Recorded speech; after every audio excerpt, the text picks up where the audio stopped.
Good evening and welcome. I'm Joel Fewer. I'm the Executive Director of the Lowell Milken Institute for Business Law and Policy at UCLA School of Law. And the Lowell Milken Institute has the great pleasure and honor to be the sponsor of this competition, the Lowell Milken Institute-Sandler Prize for New Entrepreneurs.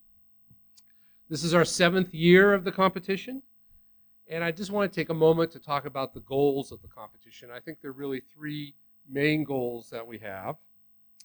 We wanted the competition to attract some of the best minds and most creative minds on campus, and we wanted them to identify problems that needed solving and propose real-life solutions with ventures to those problems. And for those of you who have been to our competition in the past, you know that we have a very broad view of what counts as a problem that needs solving. So if you look back a little bit at some of our winning teams, in 2017, we had a winning venture to monitor the health of honeybees used to pollinate crops. In 2018, we had a team that sought to reduce carbon emissions from buses.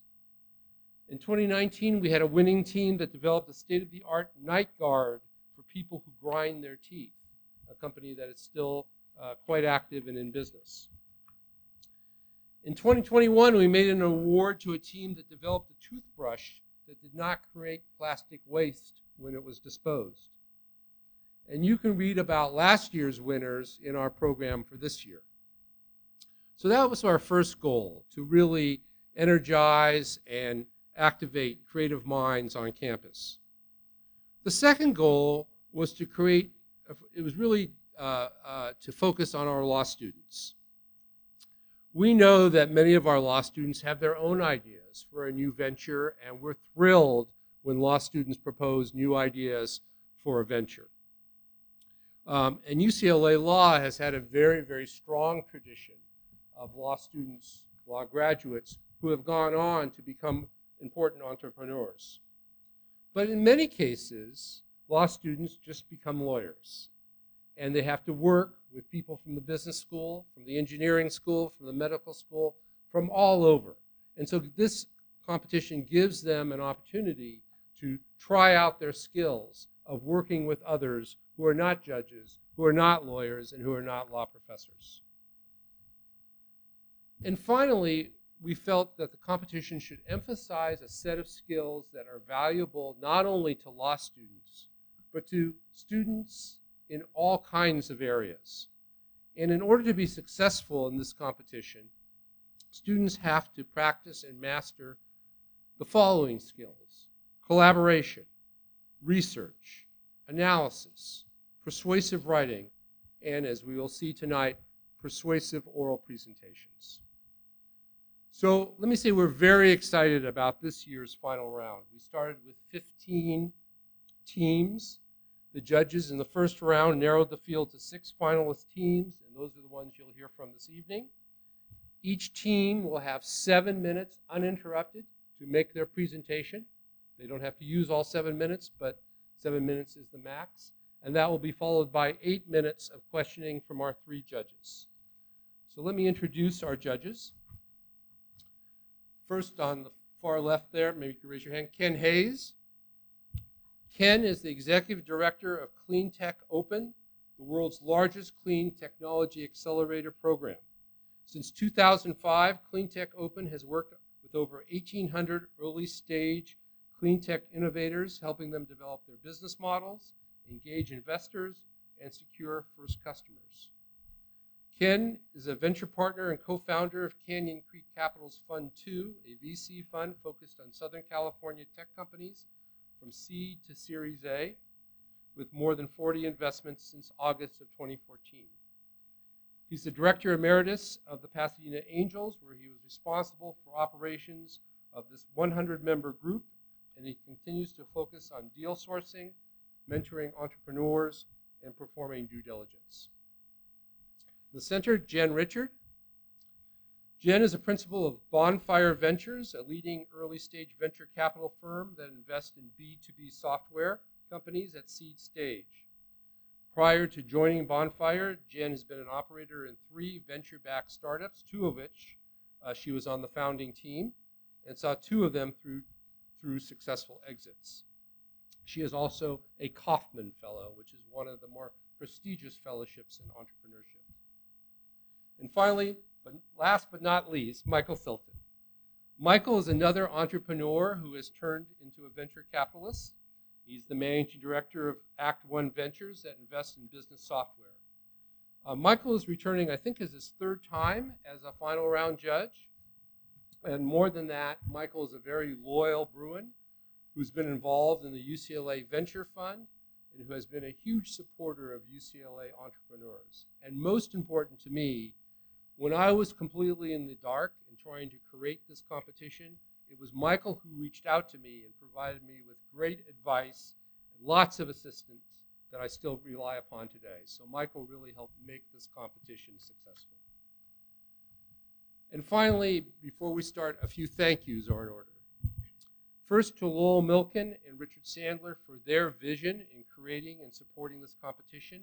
It could not have happened without their support, their ideas, and their unfailing encouragement. And I'm pleased to say that Lowell is here with us tonight to watch the competition. And then second, to the Lowell Milken Institute team that I have the great pleasure to work with. In particular, I want to thank Nancy Le, our event specialist who worked with me on every aspect of this competition. She makes everything run smoothly. Ho Yan Yip, our UCLA student worker, who is always willing to pitch in and without fail has a great smile on her face. And our newest member, Mac Fernandez, who is the program manager for our new program on philanthropy and nonprofits. Mac is right here, and he will be our timekeeper. So with that, I think we're ready to begin. And we picked the order of teams randomly, and so the first team will be Team Pencil.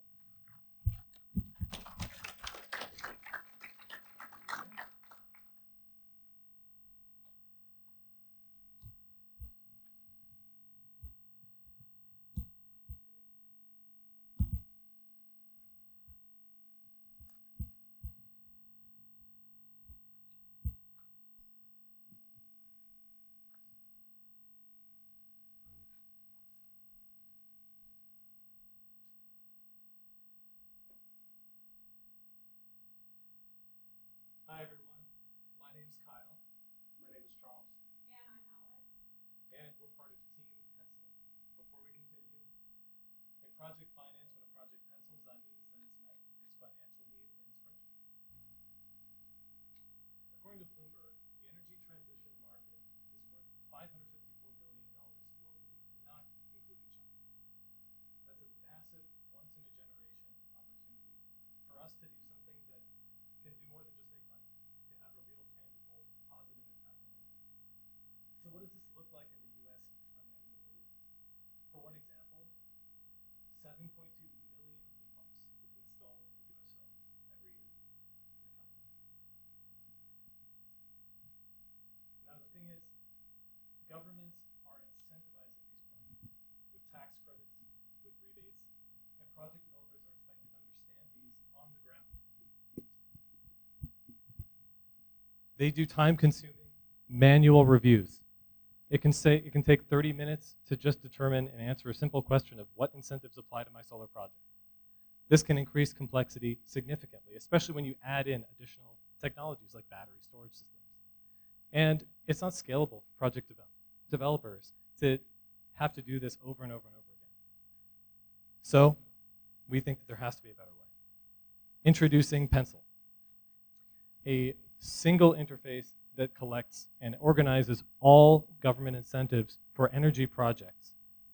And we think this is the simplest way to illustrate what will apply in any given particular case based on the parameters entered for your project. Now, how do we make projects pencil? Once the federal, state, and local governments present their energy incentives and energy legislation, our team of policy experts will collect, organize, and interpret that data, and work with a team of engineers to create a synthesized and structured database of which we will provide to our consumers via a web app and to software developers and providers via an API. And we think the market is extremely appealing. Based on that Bloomberg report, we backed out about $3.2 billion in annual revenue. That's probably what can be attributed to service providers and software developers in this space, which is bound to grow. We've segmented this market into two general cases. One is the consumer side, made up of homeowners and the hundreds of thousands of installers who service them and go door to door. On the B2B side, we've identified software providers who develop tools to help those installers and also homeowners understand and model their projects. We're proposing a freemium model whereby on the consumer side, the project developers can get an initial report. We use this to gain our early traction. And then we will transition into a B2B model based on usage, whereby the calls to our API to generate these incentive calculations will be contextual based on the energy project and tiered based on the complexity. Pencil is an active software. We work to bring the energy incentives to your project after you have provided us with the parameters of your project. Some of our competitors provide a database, but they require you to go through and look to see if any energy incentives apply to you, whether or not you're a specialist in this or not. Risks, the legal risks to pencil are minimal. First one, financial risk. Our value to our customers is providing tax credit and data. Recognition of these tax credits can be a condition for financing for these projects. With that being said, we are, with that being said, incorrect interpretation of laws or regulations can have, can you take this, Charles? Yeah, no problem. So the financial risk, it occurs when incorrect interpretations of a law or regulation oftentimes affect the financing that go along with projects that are upwards of $1 to $2 million. Also, we have legislative risk. A lot of the data that we are receiving come from state, federal, and local governments. However, a lot of this data has not been fully fleshed out. For instance, prevailing wage requirements in order to qualify for tax incentives have not been fully fleshed out, and our customers, as well as us, are waiting on this data. Thirdly, we have data security. Our customers are providing us with the parameters of their project, which could be considered sensitive data that ultimately, if it becomes lost and or goes into the wrong hands, can affect our business and affect our customers' trust. And lastly, physical risk. A huge concern for real estate owners is leaky roofs from solar panels. And leaky roofs can have very costly effects for owners. However, we do not think that this will be a huge risk for Pencil because, again, we are providing data. We're not providing instructions on how to install solar panels. And again, that will be made clear in our user agreements. We built an operational strategy based on two main goals for the year of 2023. The first of which is to generate initial traction by selling around 100 reports by the end. And the second is developing our database of incentives to include California specifically for 3 technologies within, such as solar. And we think we have the right team for the job. I was a professional auditor at the state of California. Kevin was a product manager at Twitter prior to Elon, or before Elon Musk, I should say. And Andres is a data engineer at Adobe and has back-end experience. And Alex and Charles are wonderful law students, are moving on to prestigious law firms, and they've got advanced help. And now we're happy to take your questions.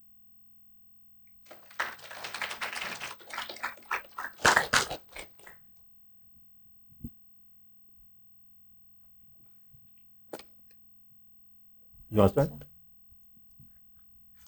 Thank you for the presentation.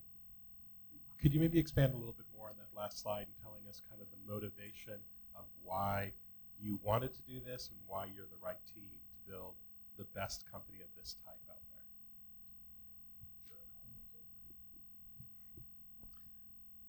there? I went over this earlier today.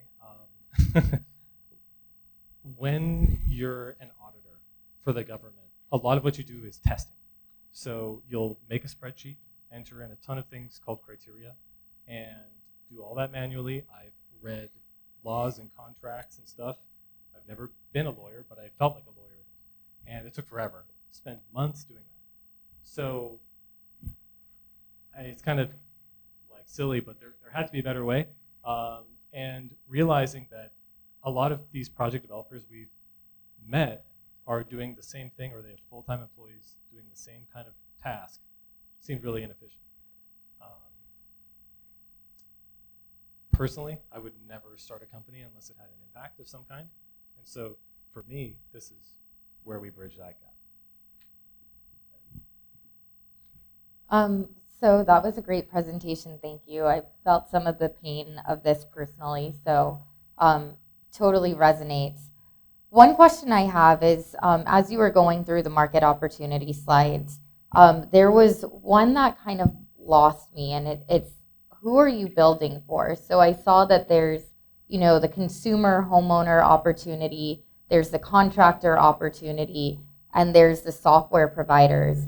But typically, especially when you're initially starting a company, you want to build for one customer type because often these can start becoming a conflict of interest. So who is your customer? Yeah, that's a great question, and I think it's a bit of a risky strategy, but we really want to first see if we can build traction. How do we build traction as quickly as possible? We think the value is in the industry software providers, but that is a significant business development sprint that we'll have to go through in order to get there. We think we can develop initial traction by first targeting more of the consumer market, specifically those on the front lines who are going door to door with an iPad in their hand. Those individual developers, installers, consultants that are maybe working with the larger developers, and those homeowners that are looking to provide a little bit more of a check too on the installers that they're working with. And so in order to really first develop out and provide us with confidence too that there is a market for this in order to expand, we're starting with more of the consumer angle. Got it, thank you. Well, hello. I enjoyed the presentation. This is an area that's near and dear to my heart, working in the clean tech space. I have two specific questions. One is, what evidence did you gather that determined what your pricing model is? Like, how do you know that pricing is correct? The second question is, and you mentioned it very quickly about impact.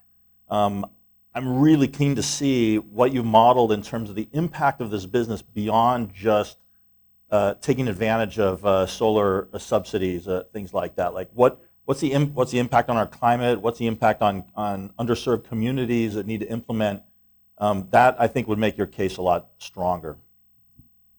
If I may, I'll answer your second question first.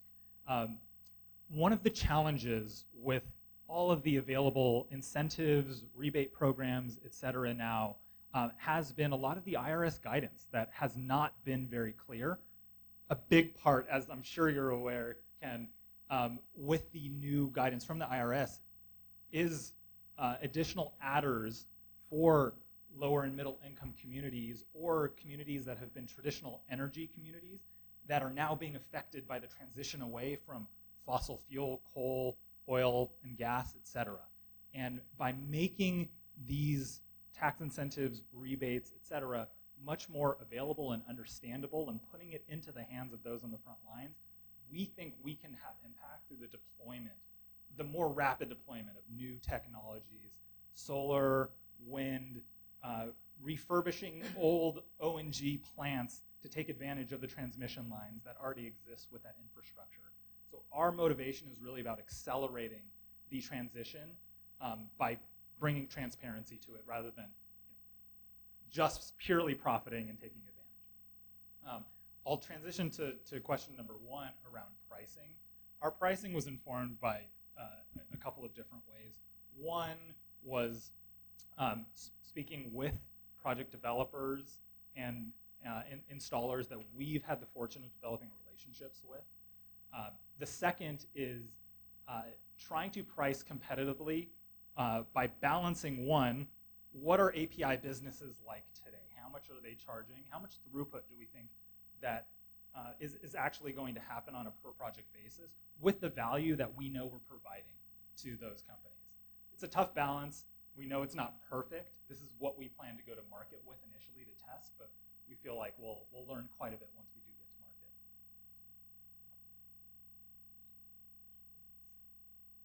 I actually have one more. Just one more from experience is that, I'm curious in terms of your data, how you are ensuring that customer data is constantly up to date.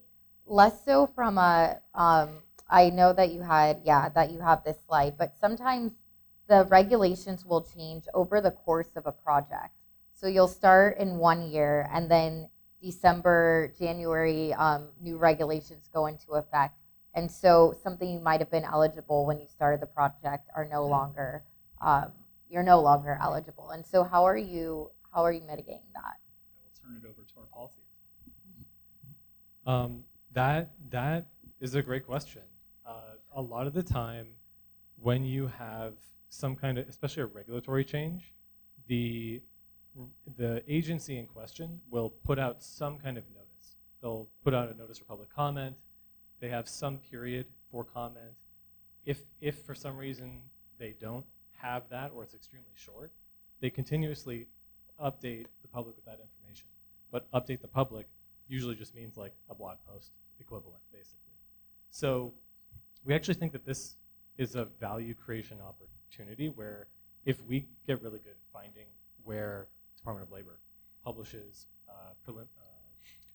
prevailing wage requirements, and we just collect all that, we can send out updates to all of our customers and say, exactly to your point, things may change. Whereas now they're hiring people to do this. Honestly, it's just going to be an exercise in brute force finding out where this happens and then doing it manually and then automating it. And that's the work that we have to do. That's a great question about the overlap timing.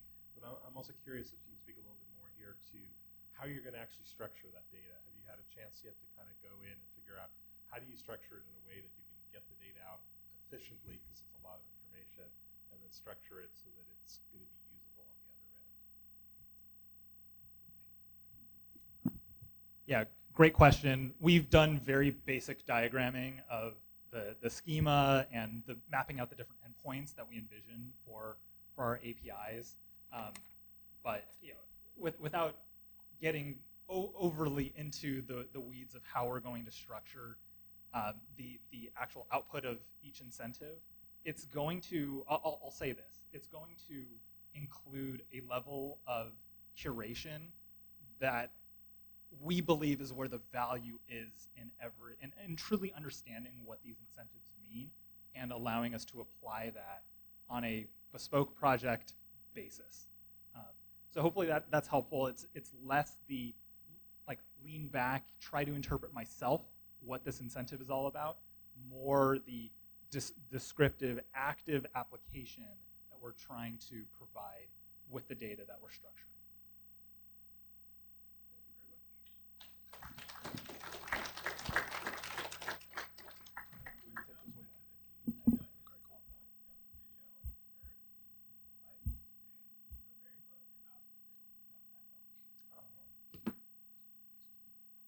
Okay, you've been advised. Next up is Team Popsy.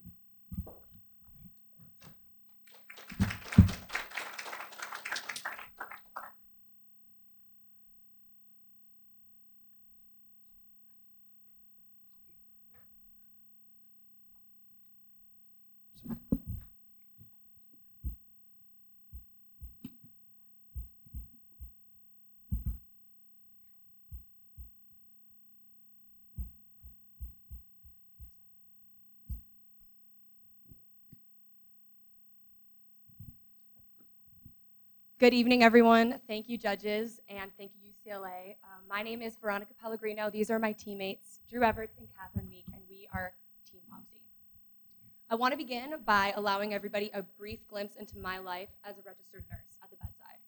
During my 12-hour shift, I am constantly on my feet, anticipating patient needs, anticipating doctor's orders, but one of the most important things I do with my time is give patients their medications. When I am working, I am giving anywhere from 150 to 200 pills in a single shift to my patients. And very shortly into my career, I noticed that there was a need that was not being addressed with the pill dispensing system at the bedside. Nurses were using workarounds that were ineffective and inefficient, and there was a desperate need for a change. Let me explain what the pill dispensing process looks like. As you can see here, and as I will have my colleague pass out to the judges to see for themselves, pills come in unique packaging, foil, plastic, and/or paper, and each pill is a unique size and shape that is a varying level of difficulty to open. Judges, don't get too excited. There's no narcotics or anything, just Tylenol. As you will see for yourself, and as the audience can see up here, each pill is extremely difficult to open and requires a picking, peeling, and poking process. Nurses are using ridiculous workarounds such as scissors, pens, fingernails, even other pill packets, just to open these life-saving medications. And we are in desperate need of a product to meet this unmet need that is causing work injury at the bedside with carpal tunnel and arthritis, and is causing a huge inefficiency of time at the bedside. And that is where Popsy comes into play. Introducing Popsy, this is a pill opening tool for the bedside created by a nurse with nurses in mind and nurse-centered. It is portable, lanyard attachable, sanitizable, and I have one demonstrated right here. To utilize the product, the user simply inserts their finger into the gadget, uses a clicking mechanism that dispenses the inner piece of Popsy, which is right here, sorry, it's really small, and it is actually inspired after the design of a sharp fingernail. The nurse then pierces the pill packet with the sharp edge of Popsy, and then uses the inner piece to scoop out the medication. It's very efficient, quick, decreases the time spent opening these medications, increases patient and user safety, and also decreases injury at the bedside. In July of 2022, I conducted a Qualtrics survey to the UCLA healthcare community.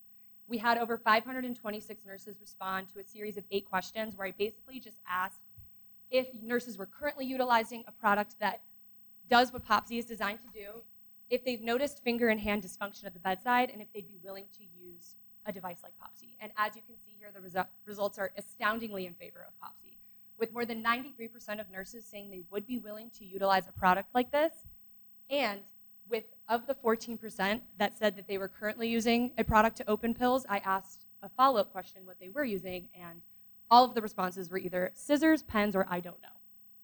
So there is a desperate need for this product.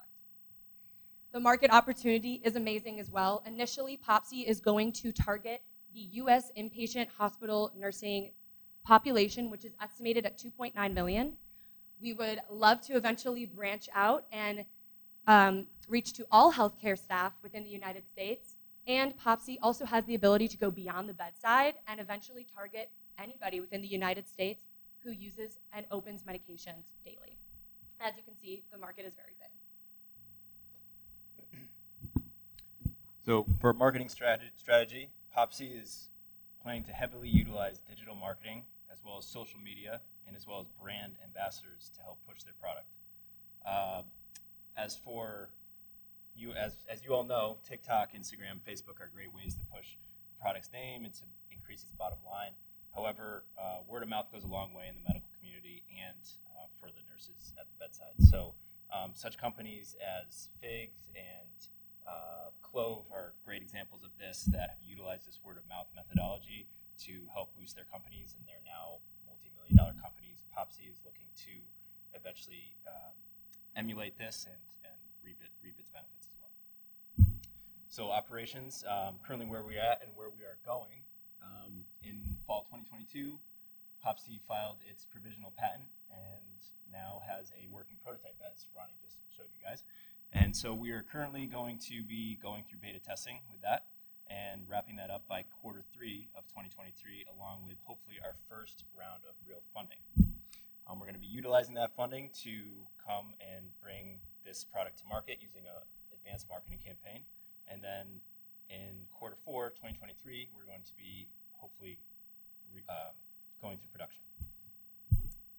Hi, I'm going to be discussing the legal aspects today. So, POPSI is a Class 1 medical accessory, so this means it's exempt from pre-market notification requirements.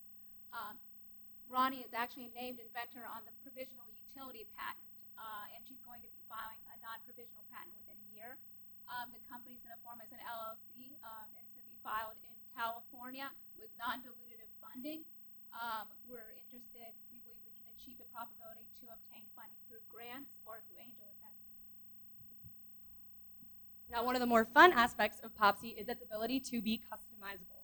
So as you can see here, the exterior of POPSI is bare, allowing for different colors, different logos, as some ideas suggested here.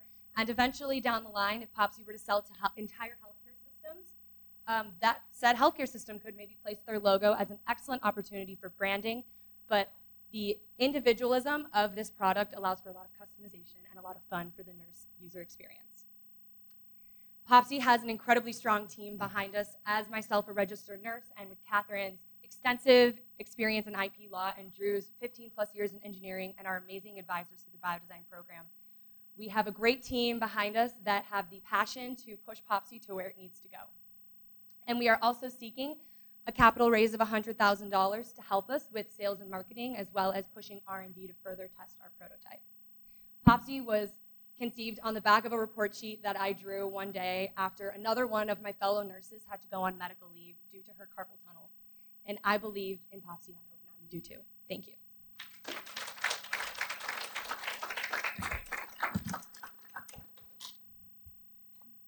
Well, first of all, it took me a while to figure out what the scale was of your product. It's not necessarily clear on there, but I'm glad you had an actual demo.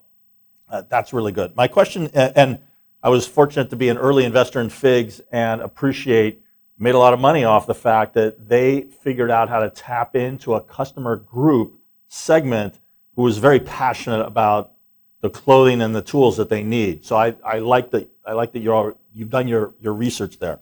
I would be, I guess my question is, how is this really a big enough product to be? It kind of looks like it's you're anticipating making $7 a unit or something like that. Is this really a company, or is this just a product that you need to finish and sell off somewhere? Yeah, that's a great question. So when I first conceived POPSI, it absolutely was just a product that I came up with because I had an unmet need at the bedside, and I noticed my fellow nurses having. However, since I began the biodesign program and since I have seen POPSI through to the place where it's at today, I have noticed this vast untapped market for nurses, because nurses are some of the people that care for everybody before they care for themselves. And as a result of that, the repetitive motion hazards that we do at the bedside every single day are causing a lot of burnout and a lot of exiting from the bedside, and we need nurses. So initially, POPSI was designed to just be a product, but now it is becoming something bigger because it is my passion to prevent nurse burnout and injury.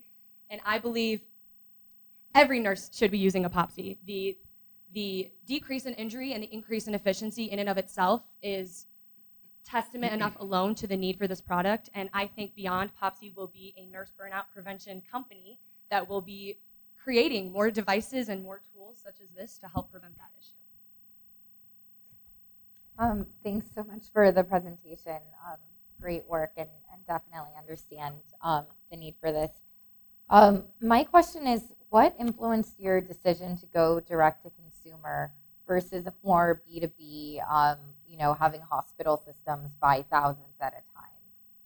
Absolutely. I would love to be able to sell to healthcare systems 1,000 at a time. However, based on the research Drew, Catherine, and myself have done on markets similar to POPSI, while there isn't exactly like a pill opening dispensing market we can directly look at, we did look at companies such as Clove and Figs where they were tapping into that nurse community. And as a nurse myself, I know the community very strongly. And it was very apparent that the marketing techniques used by Figs specifically, where they were going after the nurses individually. Nobody needs new and gorgeous looking scrubs such as Figs, but with the way they tapped the market and the way they kind of used nurse influencers, content creators, and social media to be like, this is the innovative new way to wear scrubs. This is the cool way to wear scrubs. We kind of want to emulate that and target nurses individually at first to allow that this is the new way to open pills. This is the new way to do it to help prevent injury for you.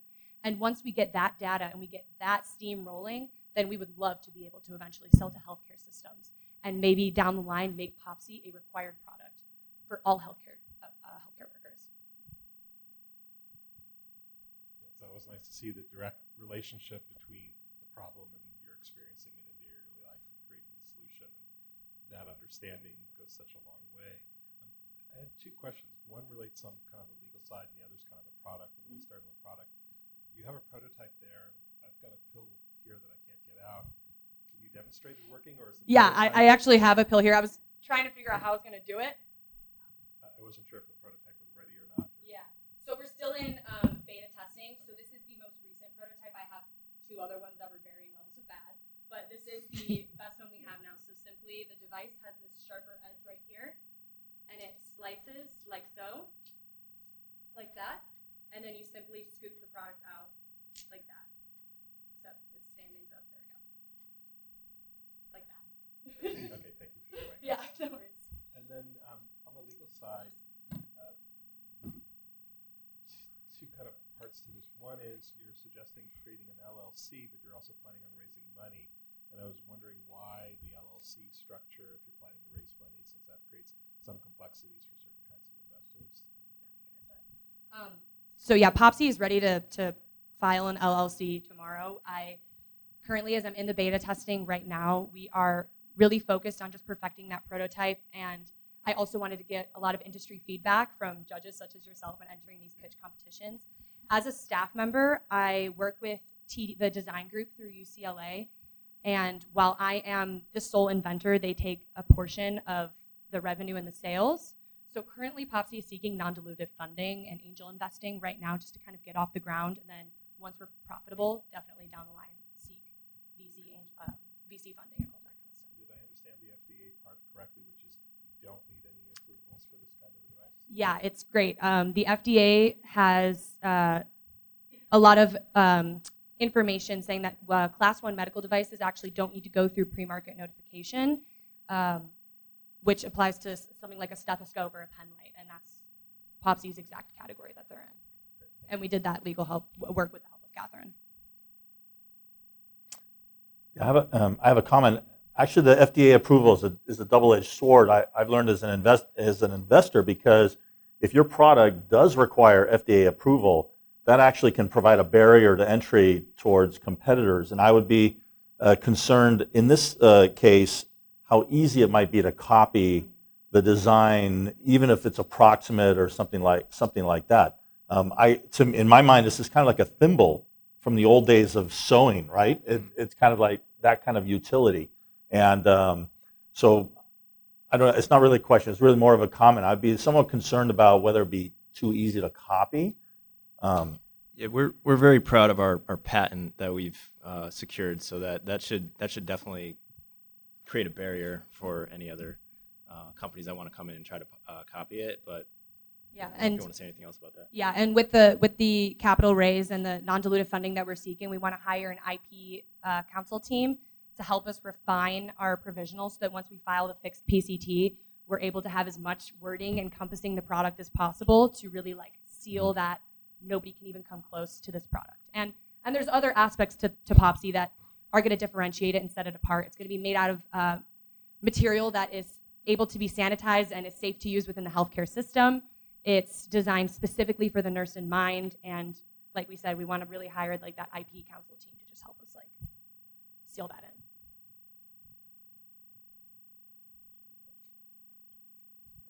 Thank you very much.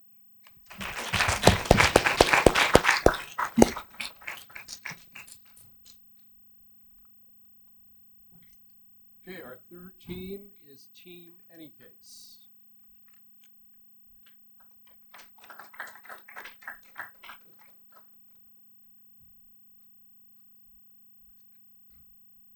We're also helping medical staff, but in a different way.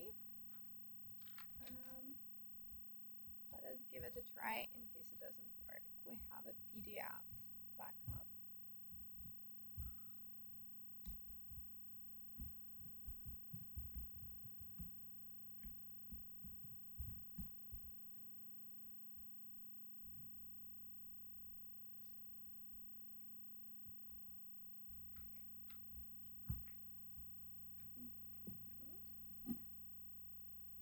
All right. Good evening, everyone. Thank you so much for having us here. We're Team Anycase, and we're building a tool for AI-empowered prior authorization and financial assistance.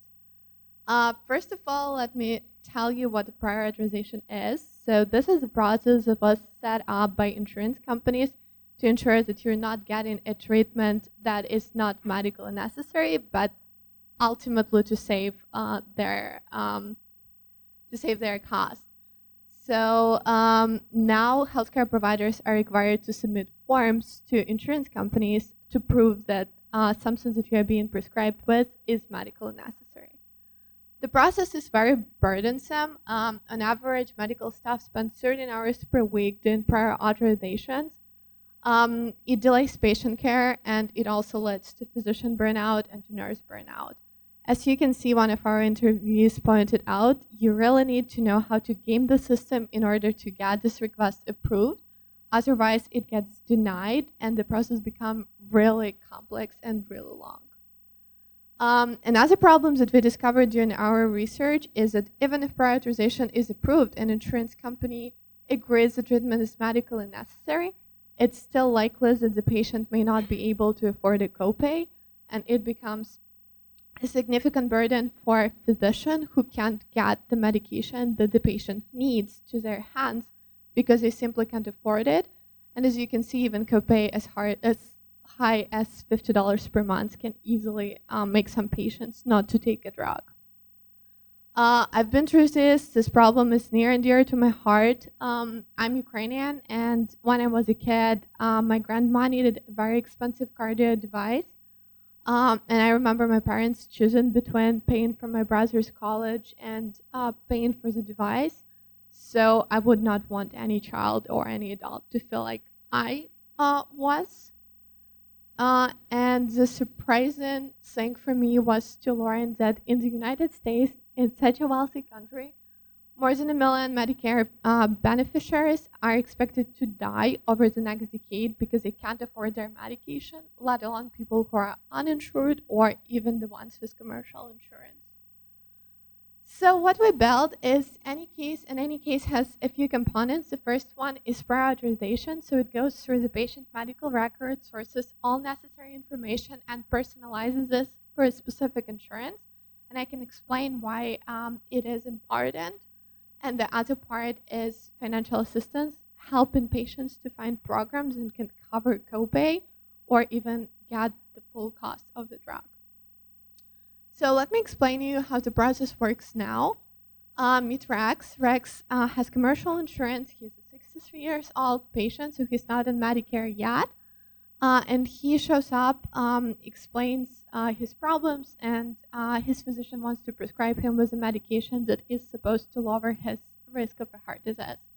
Initial submission for prior authorization request would be typically a form that will be faxed or that will be prepared by a staff and submitted electronically, but it still takes 20-30 minutes of their time.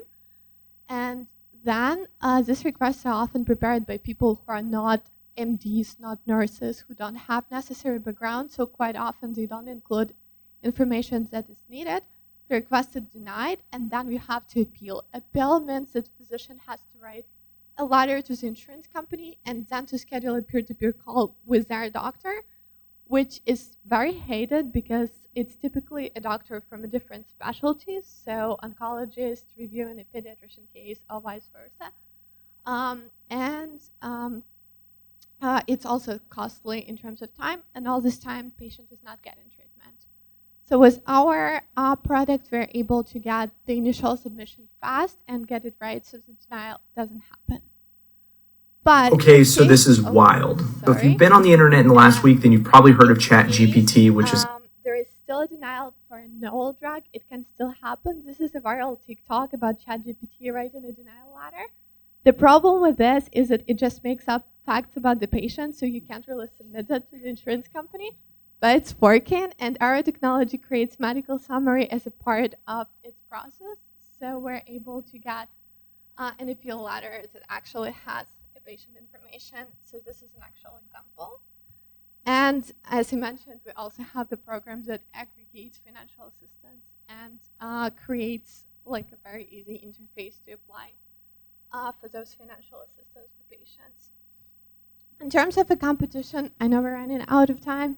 So in terms of the competition, there is a lot of companies doing electronic prioritization, so focusing on changing facts to a website, but they don't go in depth into medical data and they don't create clinically valid requests. And on financial support, there are databases available, but nothing gets it to specifically to the provider in order to nominate patients with this assistance. So unless patients seek them themselves, they won't know it. 10 billion market opportunity. We can talk in details about that. Our go-to-market strategy is focused on specialties with the largest burden of prior authorization. And we're going after small practices first, and then scaling to medium and large providers. We can skip sales and marketing. Happy to go in details. We're going directly to our customers now, but we have a plan. And another opportunity that we see is within the pharma space. Pharma loses a lot from prior authorization, so sales can drop 20-50% when prior authorization is introduced for a drug. So we see a lot of opportunities to engage with pharma and potentially make this product free for healthcare providers and charge pharma for doing prior authorization for their drugs.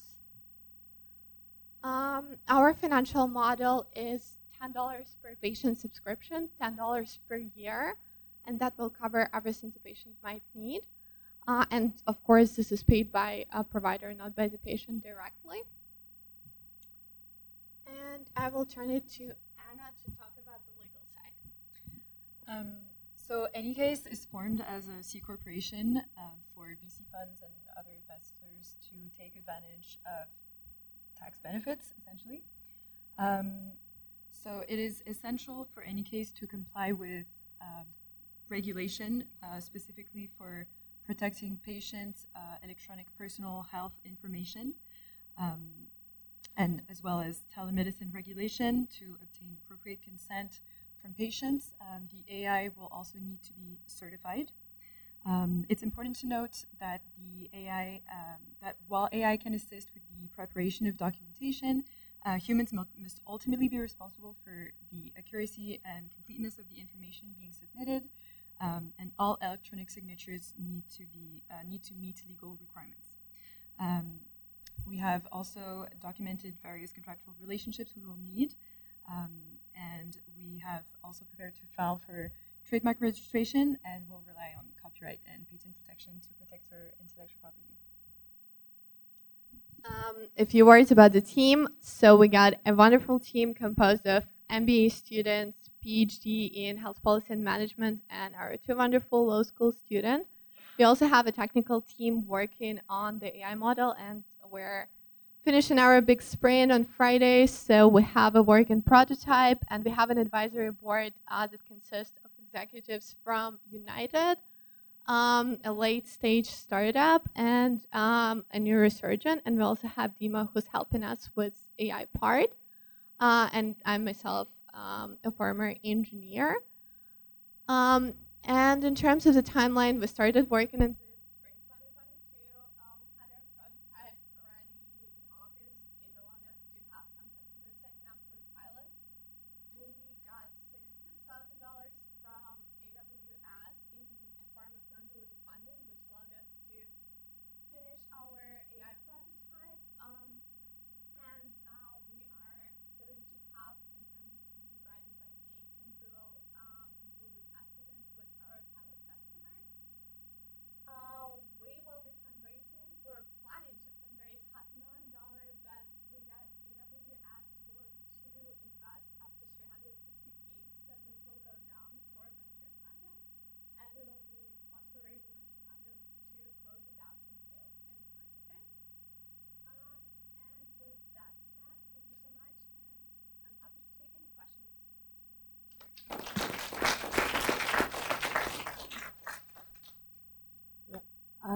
Thank you.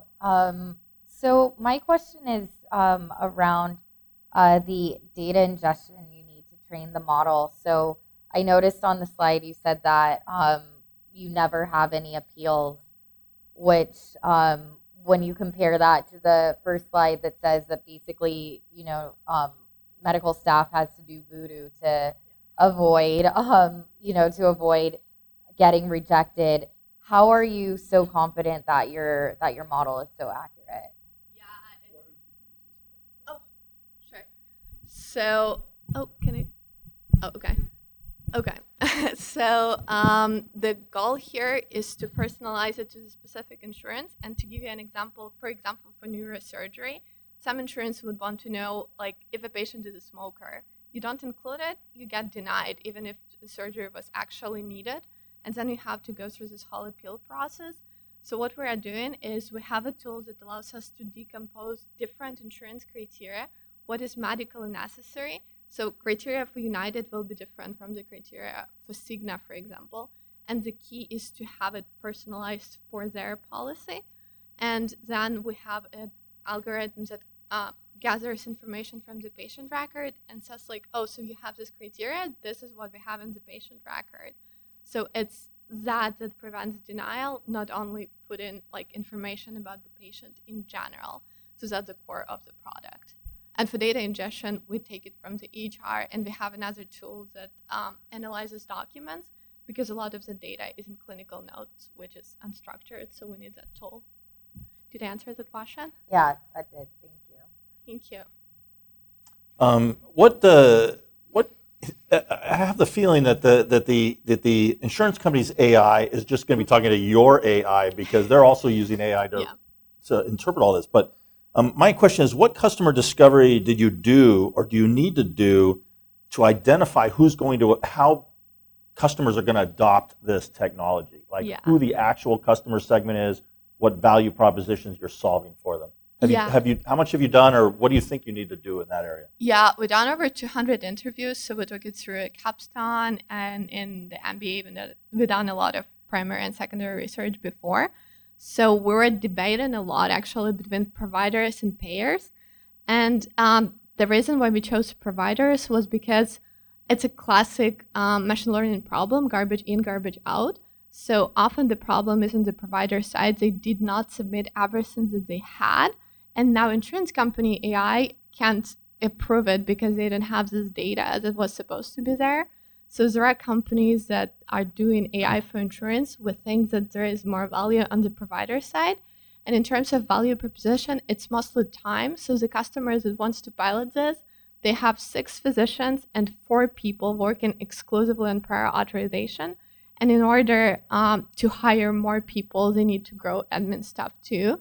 And it's a pain for them because it's already expensive to make the practice larger. So, and for academic hospitals, it's a pain as well. So they have their nurses to do that. So the most value prop is time and just helping them not to do that, because it's a reason for burnout. So anything that can help to prevent that is good. So I want to make sure I'm understanding that correctly. Yeah. You're going to be selling to the providers, so to the doctor's offices and other places, and they're going to pay you money, and they're going to save money because it's going to take them less time to do the prioritizations. Are they large enough that they'll actually save money? In other words, they have 5 people doing it today, and they're going to fire one of them so that they can have the savings, or is there other kinds of savings that occur? Yeah, so it's often like it can be admin staff. It's often just nurses doing that, so you don't necessarily have to fire people. You can use them for actual interactions with patients. So, but it is a large enough pain. We talk to all segments of customers. So we talk to medium ones, small ones, and large ones to make sure that it's a problem wide enough. And we are going after specialties with a lot of different medications they need to authorize. So we're not going after primary care. It's not a pain for them. So it's specialties. And another thing, and to your point about what other research we need to do, we want to talk more to pharma because they're losing a lot in prioritization. So if we can make it free for healthcare providers and charge pharma instead, we would be happy to do that. know at this stage of a company, figuring out the pricing model and the benefits is part of the evolution that you go through in the early stages. Could you also share just a little bit more in the machine learning aspect of how's the feedback coming back into the model to train it to get better? I'm not sure I understand where the feedback loops are. Yeah, so at this stage, what we're planning to do in the application, we're planning to have an additional field that would highlight everything that was not present in the application. So for example, we're saying, oh, okay, we didn't find this specific part that would confirm that the patient has this diagnosis or has a history of receiving physical therapy and stuff like that. So that then the staff that is making the request, they can send this information back to us and we can use it for training the model to find this information better. So for now it's this. We're not training it on previous request data. We might, but it will also be biased because policies change all the time, and if we just train it on historical data, it might be biased as well. Perfect. Thank you. Okay, our fourth finalist team is Team Optima.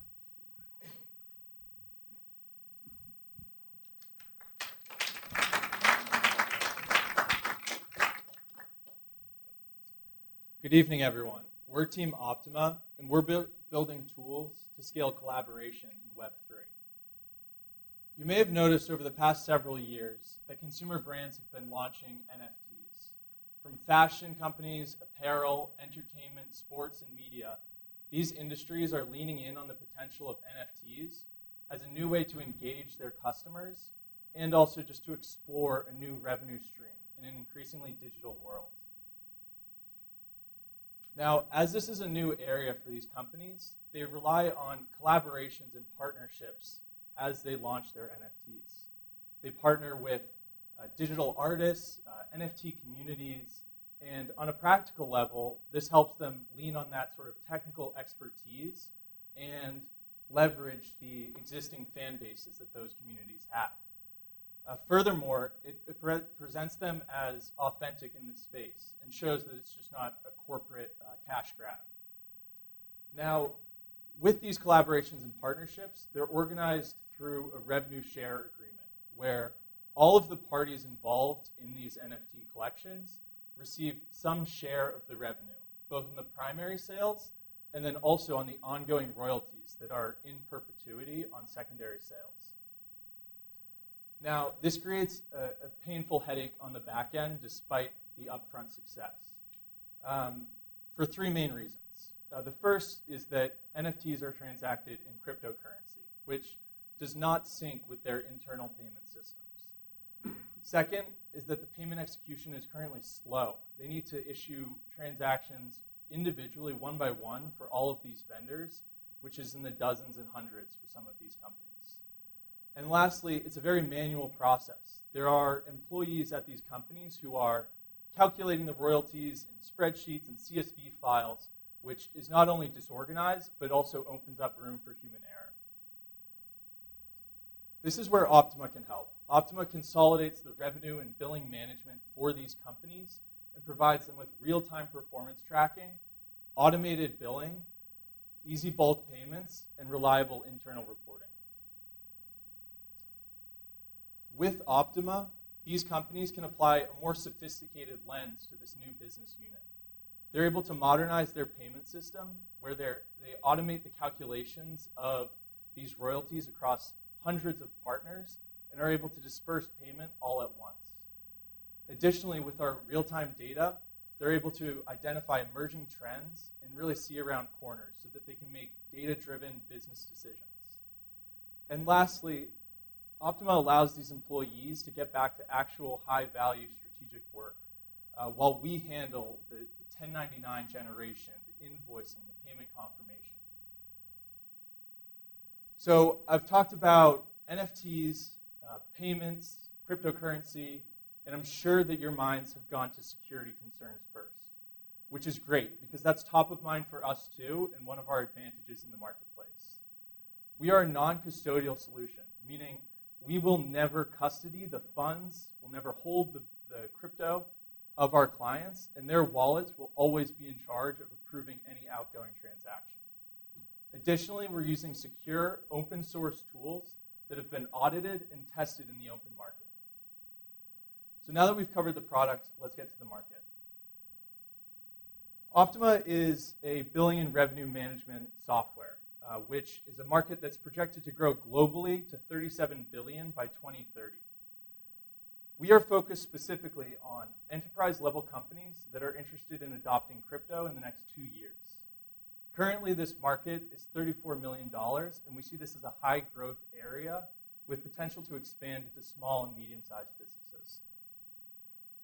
The competition can be roughly segmented into traditional accounts payable software, this Bill.com and Tipalti. These players are not integrating with cryptocurrency and therefore are not solving our clients' core needs. The other emerging companies are all Series B or earlier, and from our research, none provide as comprehensive a solution as Optima.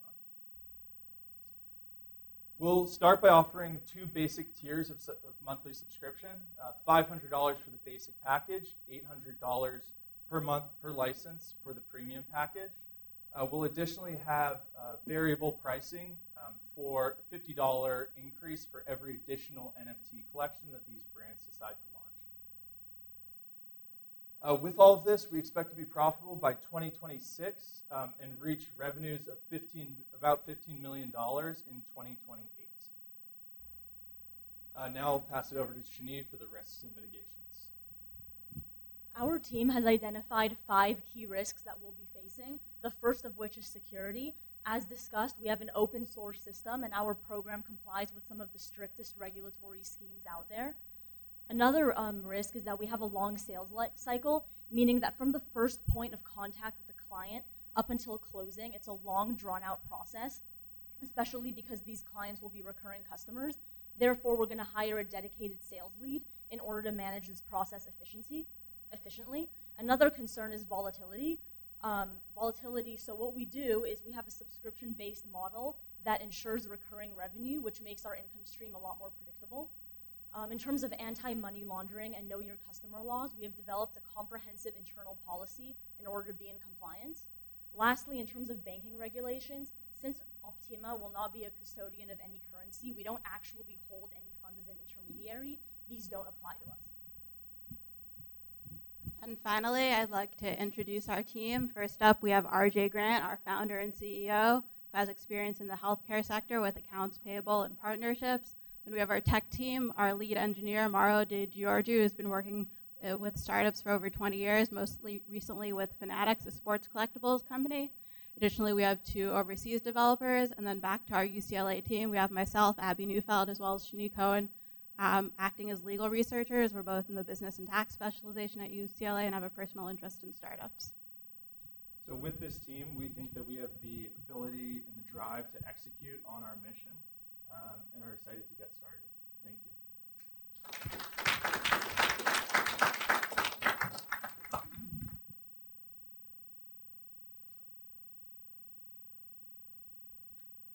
Thank you for the presentation. So can you just give us a little bit more sense? NFTs clearly got big quickly, but then there's been lots going on in the last year. Has it come down? Is it going up? How is it going specifically within the large enterprise corporate companies?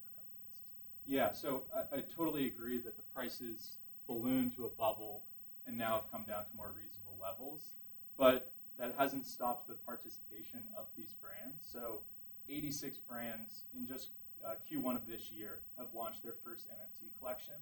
Last year, over 260 brands launched their NFT collection, which is kind of on the tail end of that bubble. So we're still seeing that they're engaging. They're getting away from a lot of the jargon of NFTs and Web3, but are still interested in this as a tool to connect with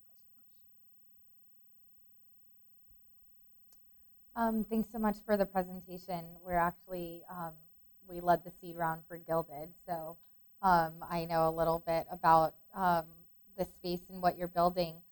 Something that comes to mind, and I know you've probably thought about this a lot overall already, is with the ups and downs of the crypto market and just the macro environment we're in general, how do you think about diversifying your revenue streams so that you're less dependent on these kind of trends within Web3 technology? So we're confident, and from speaking to dozens of companies, we're confident they are going to continue to push forward in this crypto space, and just have it kind of hide behind a wall where, when you're using Instagram, you don't talk about that it's with like Python and HTML. So in terms of like our focus, it is strictly on this Web3 space focused on collaborations. I think within the sphere of collaborations and royalty payments, there's a lot of opportunity to expand to better like CRM tools for them to connect with these people who actually hold their NFTs, so that they can kind of communicate back and forth, collaborate, workshop designs for new NFTs. I have a question about the what kind of customer discovery you've done. It looks like you're selling to COOs in companies that have more than 500 employees. That seems to be your target market. How many of those people have you talked to, and what are their priorities in terms of how they adopt a new technology, how big a problem this is for them? Because every single one of them already has an enterprise finance system. So I'm curious what you've learned. How many have you talked to, or how many are you going to talk to? Yeah, we've spoken to people extensively at Nike, Time Magazine, Adidas. These are all some of the brands that are on the kind of cutting edge of this Web3 movement. And right now, it's almost like they have a separate division in their innovation teams, which are really just exploring this space. And part of their mandate is figure out tools to make this process more efficient. So although they are part of a broader enterprise, they do have kind of a startup mentality on these Web3 teams where they're looking to partner with startups, they're looking to experiment with tools and kind of build it into their plan moving forward. Okay, so that's not the COO of Nike then. So we've spoken with the COO of Artifact, which Nike made a $1 billion acquisition of Artifact, which is their NFT arm of the company. So it's not the COO of Nike, it's the COO of Artifact under the Nike umbrella. Got it, okay. Could you talk a little bit more about the competition? You mentioned the ones that do have the crypto aspect, and you said they were Series B finance, so they've had a lot of money to develop, but they don't have as comprehensive a solution. So you've raised a lot less money and you have a bigger solution. So I'm trying to reconcile those two things and understand, besides just doing more different things, what's kind of the long-term differentiation? Because if you're going to develop 20 things, they'll develop 20 things. So how do you think about the differentiation a little bit more? I think the differentiation is that, so the companies that I put up there are all targeting the accounting, tax compliance for these companies, but none are really targeting this actual specific problem of collaboration and shared ownership and shared revenues moving forward. For instance, I believe Gilded is a custodial solution where they need to take control of your funds. And the most similar competitor, Kalika on the board there, was started in July 2022. So we think that at this point, everybody's building towards a solution. I think that with our plan to target collaboration, it opens up the potential in the future as these companies are trying to see what the equivalent of user-generated content is for Web3, that they can open up collaboration with any ordinary fan. So to give you a specific example, like Dolce & Gabbana launched a fashion design competition open to anybody, and they selected 7 winners who they would co-design this virtual piece with. And so as these brands start to focus more on like the user-generated content side, that's where we're moving towards, where these other competitors are focused more on like the accounting and administration without necessarily that collaboration focus. I actually have another more logistical question, which is who is the actual user within the org of your product, and how does that reconcile with the more general finance and accounting team? Yeah, so these Web3 teams of these larger companies are quite small. It's about 5, maybe a dozen people at most, and it relies on really 1 or 2 people who are deep in the space, can handle all of the difficulties of managing these wallets and payments and nonsense. And so it's the person in that company who's currently in charge of it, and it's really just the person who's deepest in this crypto space. Did that answer your question? My understanding is that you're dealing with payments, which would have to somehow reconcile back with like general finance and accounting of the company. And so my question is, I would assume whoever is using this within the org has to have some kind of accounting role. And so how do you reconcile this with the larger accounting org within the company?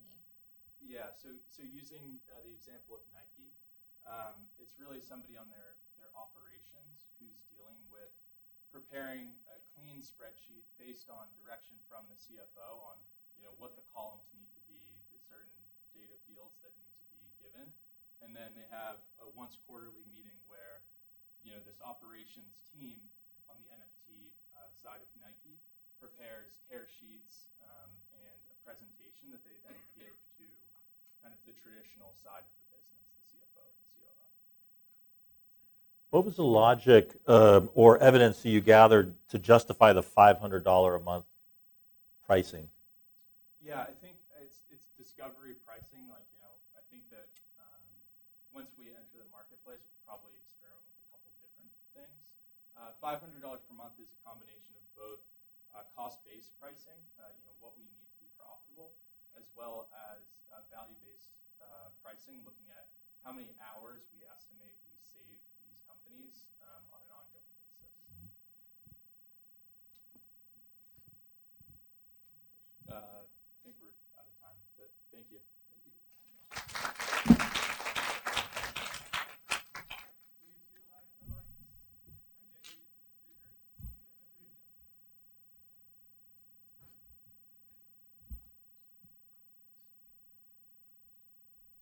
Okay, next up is Team Sol Gel Solution.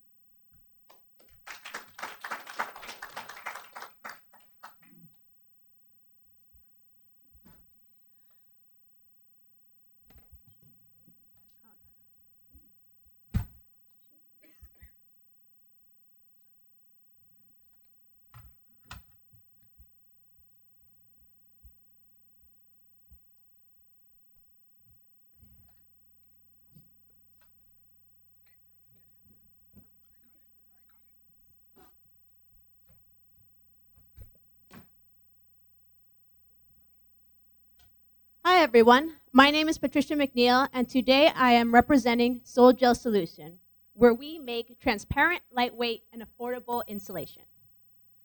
To begin, imagine that you are coming home for the night. You don't want to be cold when you get home. You don't want to be hot and sweaty when you get home.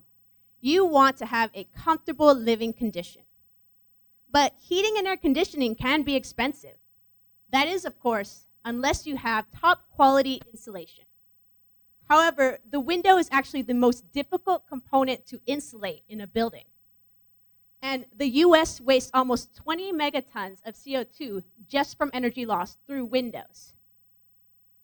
Currently, the solutions that are on the market just don't meet the cut. If you think about double pane windows, it's a really expensive solution, but the key to an energy efficient double pane window is a gas seal that is encapsulated within the 2 panes. So when this seal cracks, the energy efficiency significantly decreases because the insulating gas between the panes leaks out. In addition, you can have condensation forming in between those panes, which quite frankly is an eyesore. An alternative to a gas fill is some sort of solid insulation, but these are typically translucent at best and cannot meet window requirements. But luckily, we have a solution. Our technology is based off of aerogel materials, and all you need to know about aerogels is they are some of the most insulating solid materials on Earth. Our product basically utilizes a double pane window design But instead of having a gas filler, we have a solid material which we have designed to be optically transparent. So essentially what we have is gas insulation, glass installation. And what this is going to do for you is it's going to reduce your air conditioning bill by up to 70%. And our technology can save the US 11.7 megatons of CO2 per year. Now, I am extremely confident in this installation. I am so confident. Okay, I'm confident in the installation. I'm not confident in my performance ability to actually pick up the installation. But I have a lighter. I have this really thin piece of insulation. And what I'm going to demonstrate is that I am not remotely concerned about burning myself. That's even with my hand shaking.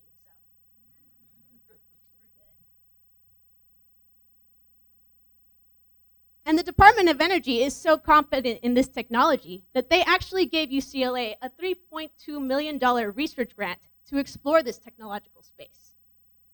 And then from this grant, UCLA has filed a patent with regard to this technology. And then we, Sol-Gel Solution, have spun out of this UCLA program. The real innovation here is actually the scalability of this solution. So aerogel materials do exist, but traditionally they're limited to aerospace applications because it is very difficult to mass produce them. You typically use a supercritical drying process, which is essentially a pressurized chamber in order to get the porosity that you need. Now, what we've been able to do is actually incorporate an ambient drying process. And what that means is that we can actually scale this material. We can incorporate it into a continuous line and thus expand beyond aerospace applications and into an energy-efficient window application. So the team that's really going to bring this to fruition is myself, the inventor, Dr. Shom Sakar, who is our industry expert in commercialization of technology, and Richard Franz, who is our technology and startup law expert. And our combined experience spans over 25 years.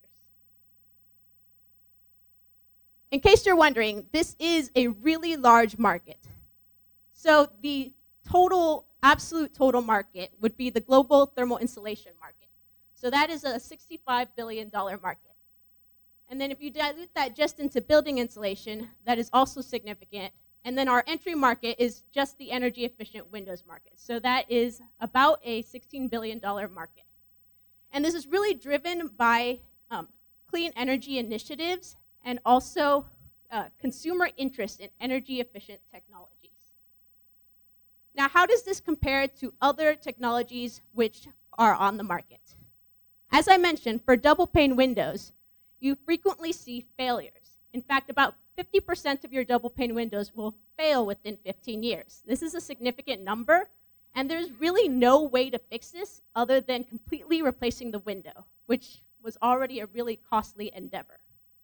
For traditional aerogel materials, they are really limited because they are a batch process. You cannot scale this for wide-scale use.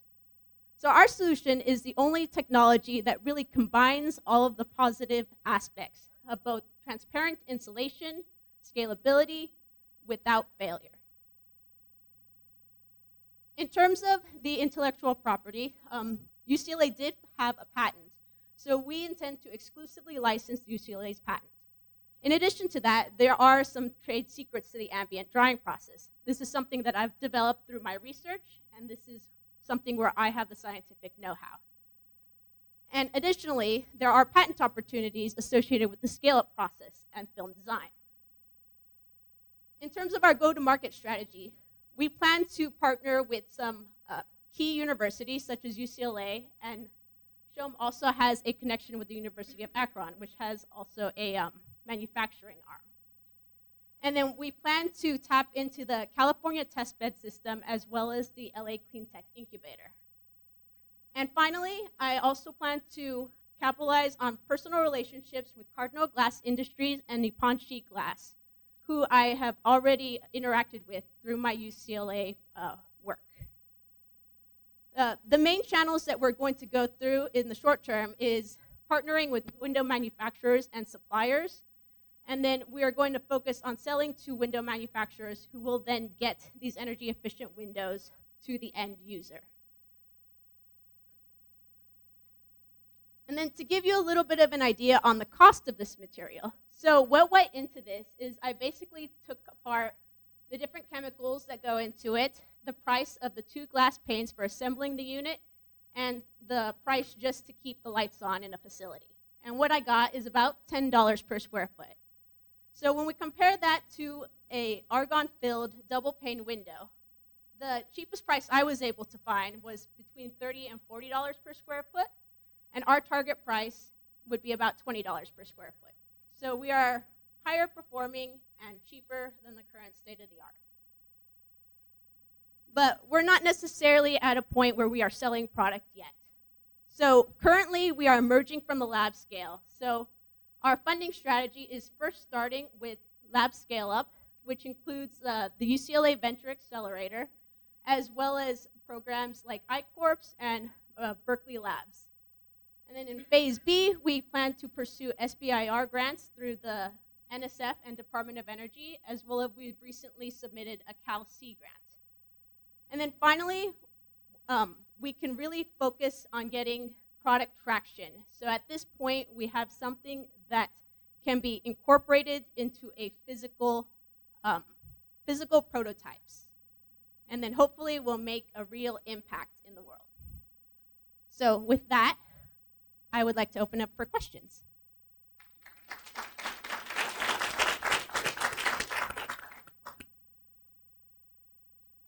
I can go first. Thanks so much for the presentation. So my question is around consumer education as part of your go-to-market. You know, I think that when people are going through the process of buying windows, you know, there's recommendations that are coming from contractors, there's recommendations from designers, and often those people are going with what they know, which is the double pane. And I think a second piece to that is, I think there's so many reasons why people go with double pane windows.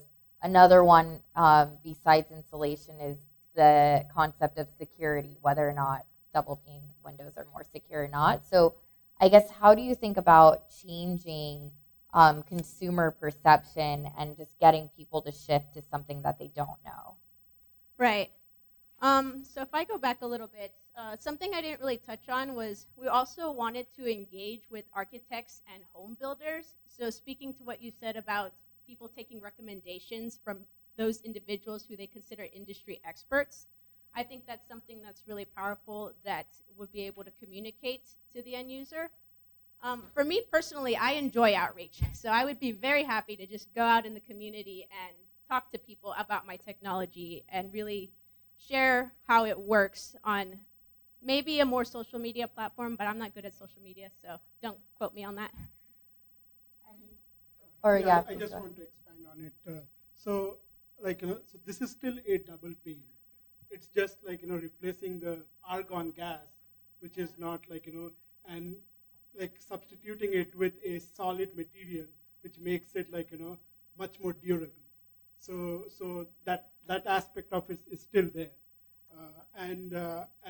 we as part of the ARPA-E, we had already had a relationship with Cardinal Glass and Nippon Glass. So those validation already has been done, but we agree there is a teaching element to it.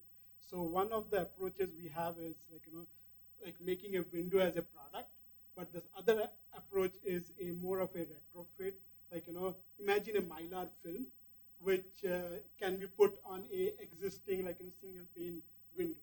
So there is some manufacturing aspect to it, and making sure we have the right scale-up process and the right chemistry, so that you don't get challenged with the refractive index, and you have the right transparency. And so those are some things which have to be worked out, but that is one of the strategy we have, is to retrofit existing single pane windows. You mentioned ICOR. Did you actually go through a national ICOR? So we went through the regional program, and I'm in the process of applying for the national program. No, because I'll say I used to be on the national teaching team of I-Corps, and that opened my eyes as an investor that I made the rule that I will always take a call from any company that has survived a national I-Corps program. So good luck. I hope you get into that. But my question is,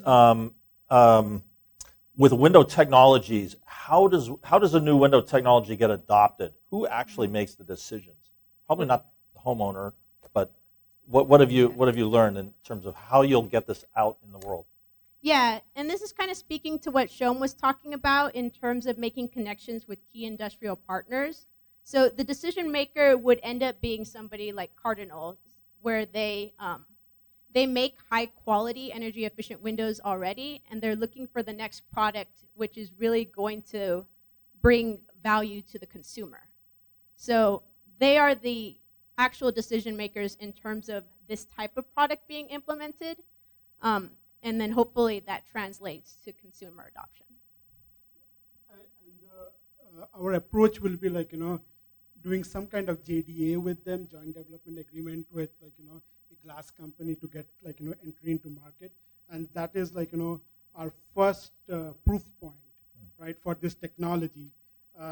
As you saw, like, global insulation market is like huge. So there is like, more opportunities on both thermal management and fire protection. And those are like some things we intend to like go into in the future.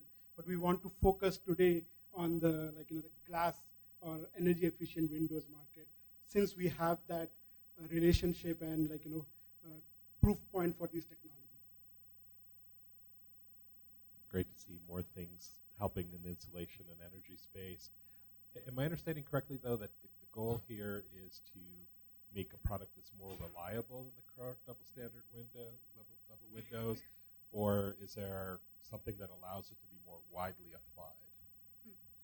So in terms of the double pane window, that's the more reliable aspect. When I speak to the being able to apply it, that's the aerogel angle. So aerogel materials are extremely insulating, but very difficult to apply to anything that's not aerospace.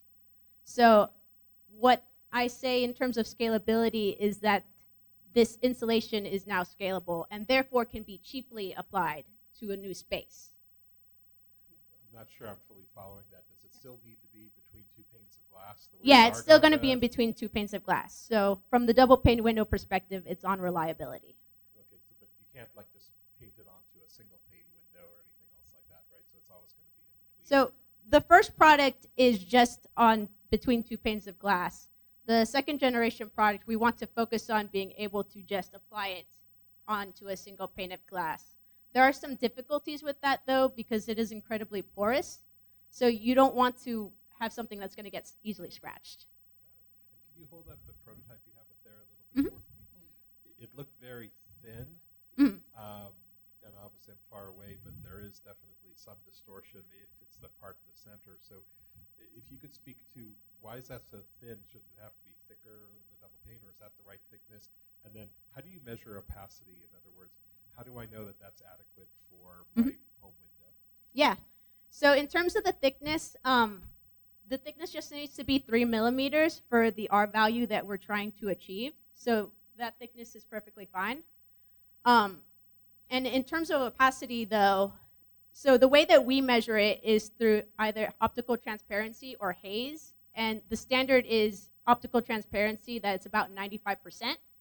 So that still meets the 95% optical transparency. But obviously, if it looks hazy, then the user won't care what the number is. So that's something that we will continue to like finagle moving forward.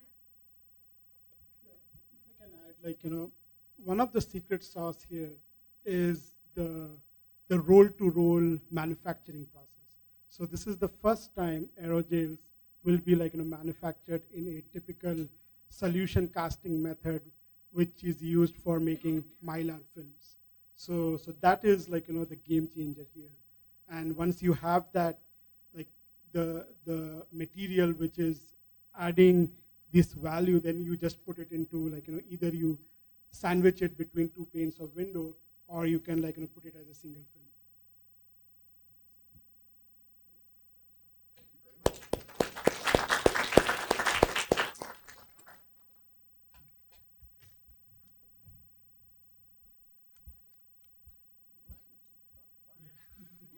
All right, and our final team for this evening is Tetra C.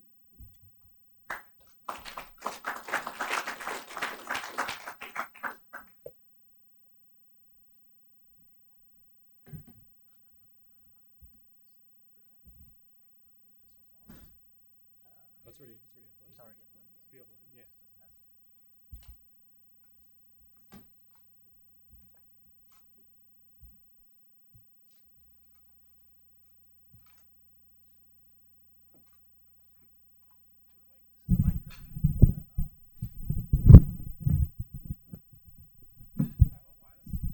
Checking. Does it work? Can you hear me? Okay. Hi, everyone. We're Tetra C Therapeutics, and we're super excited to be here with you tonight. All of us are made of cells. And the most abundant cell within our bodies are red blood cells.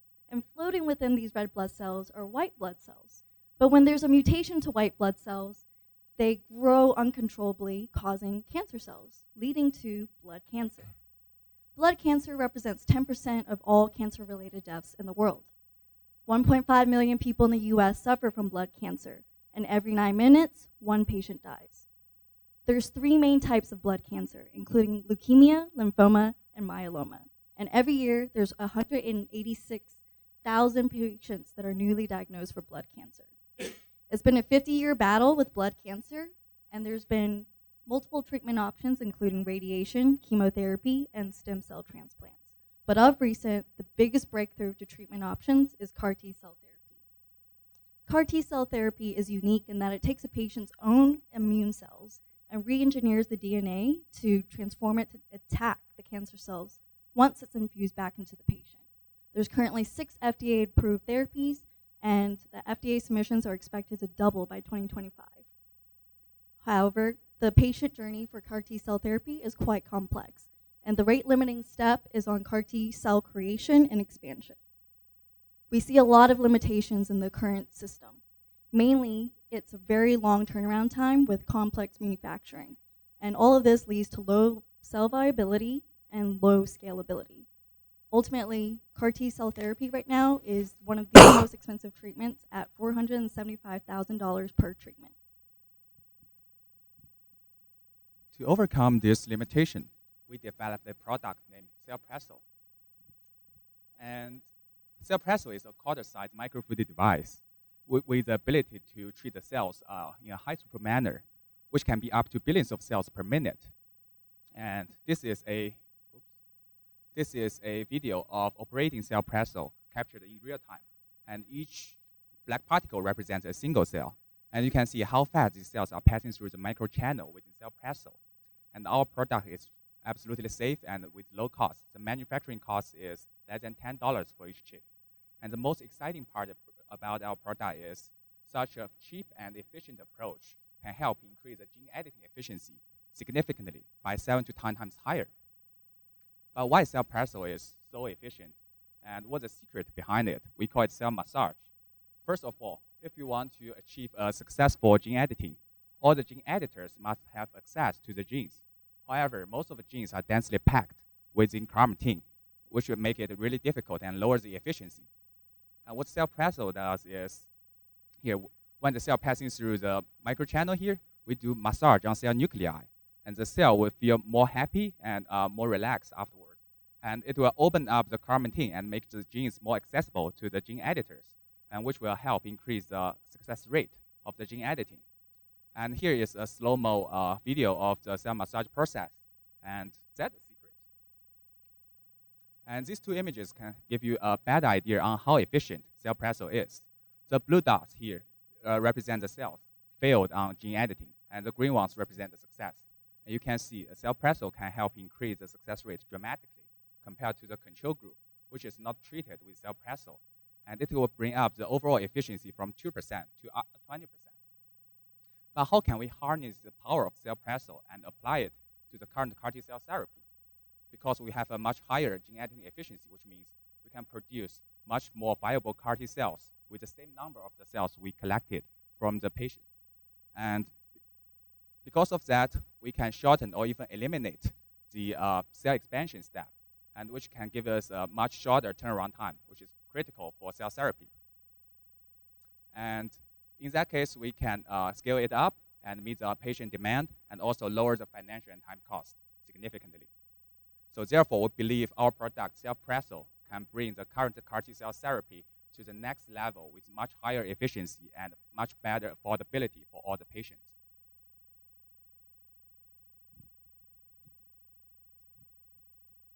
So in terms of Tetra C's technology, it's poised to outpace the competition. So there are basically two main levers that we have for product differentiation, and that's scalability and cell viability. And these are the two that basically deliver the most in terms of customer value. And Tetra C is unique in its innovation and its approach that it doesn't compromise the two. The meaningful market opportunity, the total addressable market for Tetra C Therapeutics is estimated to be $60.8 billion. And really, cell therapies goes beyond CAR T. It branches out into other cell types and other pathologies. And because of its unique approach, it's poised to take advantage of all of it because it's cell type agnostic.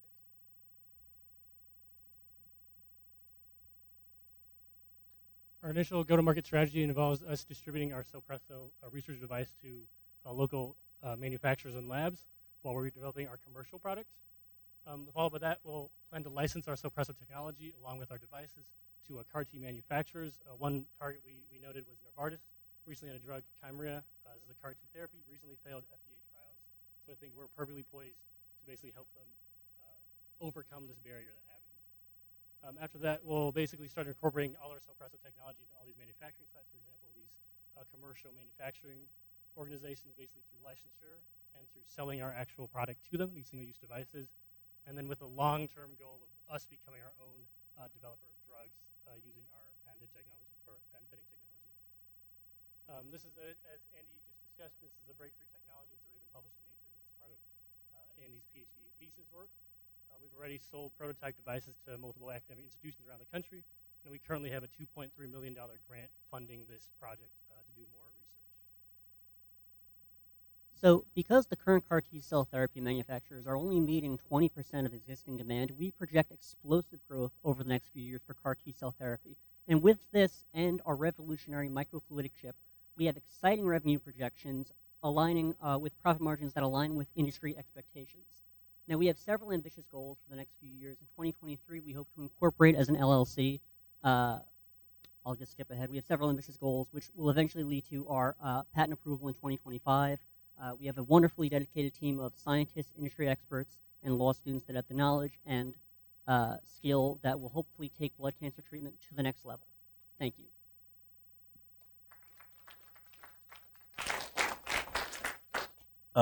Well, it's very exciting. It's very deep, much more deep tech than I can possibly understand, but I do understand business. And I would like, can you explain to me kind of how many customers are there for this in your go-to-market strategy of like 1 to 3 years? I mean, is it Novartis and that's it, or how many companies do you actually have to talk to? We were just focusing on research institutions, for example, and so that's talking about like labs. You can imagine. Cell engineering is a huge part, right? We've all heard about CRISPR-Cas9, right? It's the big thing to do. So a bunch of different research institutions use this just for research alone, not for developing a drug, but let's say just to publish. So their next Nature paper, right? So a bunch of academic researchers alone that could benefit from our product, not just let's say Novartis for CAR T specific. But what is their adoption requirements? Like, what do you have to look like or provide to them for them to say, great, we have budget and we'll do this? I mean, primarily we can provide the chip. As you discussed, the chip itself is extremely easy to manufacture. We have all the academic know-how to make the chip, as well as what's the valuable scientific knowledge from Andy himself. If I understand your question correctly, you are asking about the funding raising or the budget for that, or? No, I'm mostly curious what customer is going to adopt this in the early days? Yeah, sure. At the very beginning, so all the labs, there's thousands of labs who are working on this. So they are potential market, like who's working on the cell engineering, the gene editing. And afterwards, we can go to like those big companies who's working on the cell therapy. And because actually our device is versatile, and I can show you some backup slides here. Oh, sorry. Actually here, yeah, it's not only for the blood cancer, it can also for other cancers, like skin cancer and oral cancer. So we can produce our own therapeutic cells and sell it to other hospitals or those large therapeutic companies. And that's the first stage. And next, we're just trying to patent our technology and just license that technology to the other companies. So that's a strategy. Just a quick add-on. So basically, every company that's commercializing CAR T cell therapy or other cell therapies, they go through a manufacturer. Those are the CDMOs, and those are the people that are looking at this technology and saying, yeah, this is going to help us reduce our cost quite a bit, because the overhead for any cell therapy is astronomical. It's over $150,000 just for one treatment. So this will be able to drastically reduce the entire process of transduction and cell replication, these multiple rounds of treatment that are required in labor that goes into it. So if I'm understanding that correctly, your process is going to allow the manufacturing of that $245,000 thing to be less costly because you're producing things 5 times at the rate because of the speed here. Yeah, also much faster. Right. So how much, though, that $245,000 is actually the production process, right? I mean, sure, a lot of it is the drug company making money back on their profits and everything else. So is there a way you can kind of break that down a little bit? It's actually more? 79%. 79% is the exact value for labor and manufacturing. Specifically, within this process of obtaining cells, doing the induction, and then the subsequent rounds, the multiple rounds of reintroduction and then expansion, which you could basically avoid with this efficiency.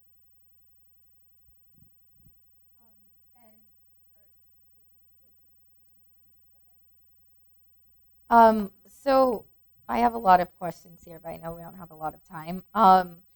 So first of all, am I understanding that you don't need FDA approval then for this, or what is the path to commercialization?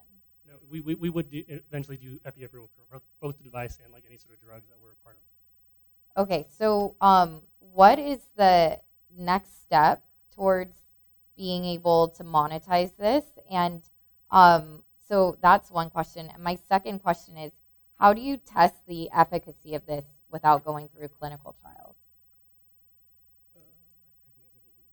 Okay. Initially, like for like a research use only device, for example, you wouldn't need some sort of meaningful FDA approval, like or like very stringent, I think, if you're managing FDA approval. So that's like a pretty low bar in terms of getting us to the research labs, which is why our original go-to-market strategy would involve using research tools as opposed to commercial products.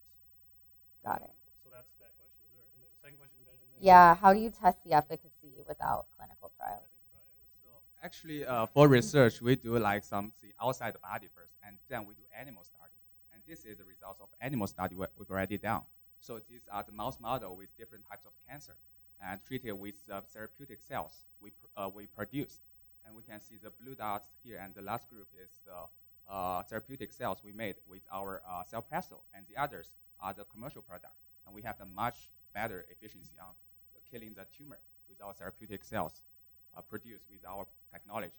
And also, I'm graduating in the next 2 months, and afterwards, I'm going to start up a company with this technology, and then we can try to like keep R&D on this product, and we are going to like to make our own technology. This is what's referred to as preclinical trials. It's common that they do these trials on mouse models and other models, basically in vitro, before they expand into humans. And then definitely we will go to the clinical trial afterwards, like the final stage. Okay. Can you go back to the team slide and just talk a little bit more about the overall team?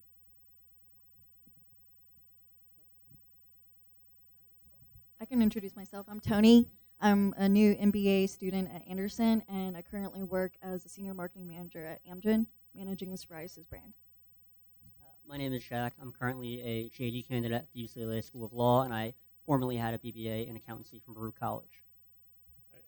I'm Nicholas T. I'm a JD candidate at UCLA Law. Previously got my PhD in biochemistry at UCSD. Used to work in microfluidics, biochemistry, and molecular biology. Currently now I work in patent prosecution, doing an IP law as a My name is Andy, and a PhD student in bioengineering department at UCLA, and this is my last year. I'm graduating in June. Hi, my name is Kevin Iskander, UCLA Anderson, an MBA candidate. I lead I'm the clinical lead for Johnson & Johnson MedTech. I also studied medicine at the University of California, Irvine. So,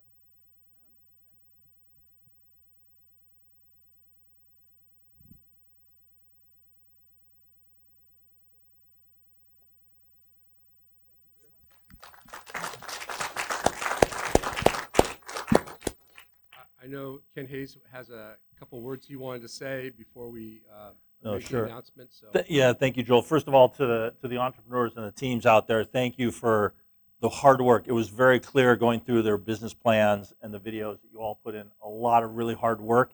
It's not easy when you're in an academic environment to put together a team of people from different backgrounds and all, kind of probably on relatively short notice to put these kinds of things together. So kudos to all of you for doing that. Keep it up. You made our job very, very difficult. I mean, people say, it's comparing apples to oranges. This was like comparing apples to pickup trucks. So it was not easy. And whoever the winners are, don't worry so much about that. But I would actually encourage you to listen to the feedback that Joel will pass out. It's meant in a constructive spirit, and I wish you good luck on your further ventures. So congratulations to all of you for working really hard. It showed that it came through. Okay, we're going to start with the New Venture Prize. And the New Venture Prize this year goes to Team Anycase.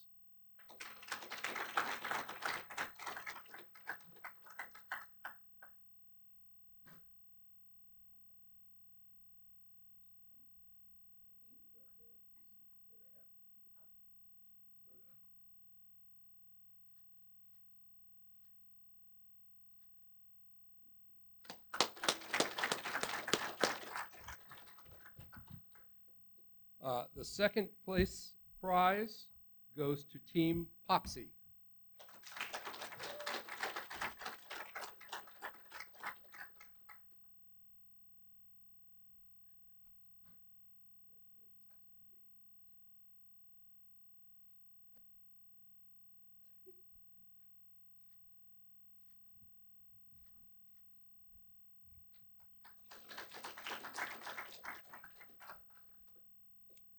And the first place prize goes to Team Tetra C.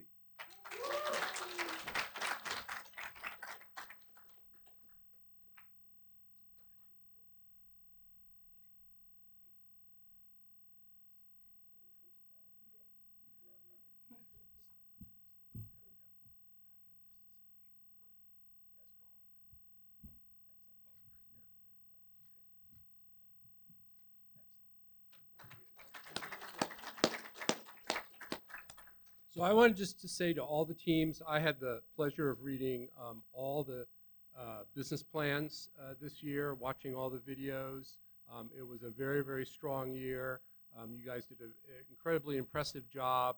And thank you very much for all the work that you put into it. We certainly appreciate it at the Lowell Milken Institute. And I will be reaching out to you to talk to you about the judges' comments and helping to push you forward. So thank you very much, and have a good rest of the evening.